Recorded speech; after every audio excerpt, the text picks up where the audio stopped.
तो दोस्तों पिछले 18 महीने से बांग्लादेश की प्रधानमंत्री शेख हसीना को सत्ता से हटाने का विदेशी और विपक्षी प्लान आखिर सफल हो ही गया। जब बांग्लादेश की प्रधानमंत्री शेख हसीना को वहां की सेना ने सत्ता से बाहर करके खुद सत्ता पर कब्जा कर लिया। इसके बाद शेख हसीना को अपने परिवार के साथ भारत में शरण लेनी पड़ी। आपको याद होगा कि इसी साल के शुरू में बांग्लादेश के चुनावों को प्रभावित करने के लिए पश्चिमी देशों ने भरसक कोशिश की थी, लेकिन उस समय भारत का साथ मिलने के कारण बांग्लादेश के चुनावों में किसी भी तरह की कोई दखलंदाजी नहीं हो पाई। जिसके बाद बांग्लादेश की प्रधानमंत्री शेख हसीना ने अपने बयान में कहा था कि एक गोरे व्यक्ति ने उनसे बांग्लादेश में सैन्य अड्डे की डिमांड की थी, जिसके बदले में चुनावों पर ध्यान न देने का आश्वासन भी दिया गया था। लेकिन लगता है कि वो विदेशी ताकतें जो उस समय शेख हसीना की पार्टी को सत्ता से नहीं हटा पाए थे, अब सरकार को कमजोर करने के लिए विपक्षी पार्टी खालिदा जिया के साथ आ गए थे।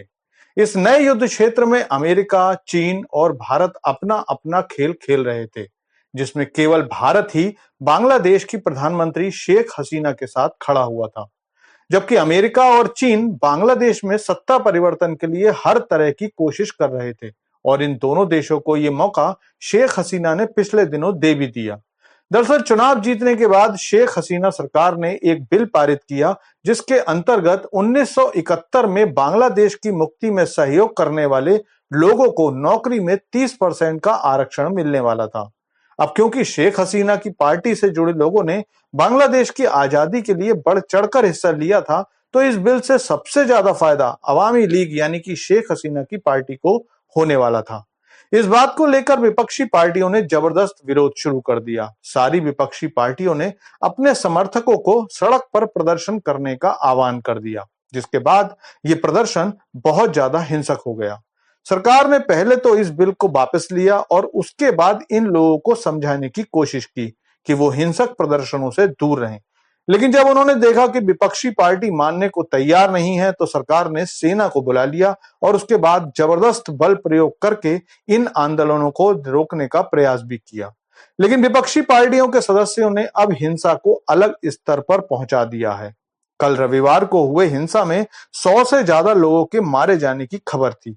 यहां तक कि सिराजगंज में प्रदर्शनकारियों ने एक पुलिस स्टेशन को भी आग लगा दी, जिसमें 11 पुलिसकर्मियों को जिंदा जला दिया गया, जिसके बाद पूरे देश में कर्फ्यू लगा दिया गया था और इंटरनेट बंद कर दिया गया था। इस अराजकता भरे माहौल के लिए विपक्षी पार्टियों को तो जिम्मेदार माना ही जा रहा है, साथ ही इसमें चीन को भी जिम्मेदार माना जा रहा है, क्योंकि पिछले दिनों बांग्लादेश की प्रधानमंत्री शेख हसीना जब चीन के दौरे पर गई थी, तो चीन ने उनके साथ काफी बुरा व्यवहार किया था। माना जाता है कि चीन बांग्लादेश से मोगला पोर्ट की डिमांड कर रहा था, लेकिन भारत सरकार के दबाव के कारण शेख हसीना सरकार ने इस पोर्ट को भारत को देने का निर्णय लिया था।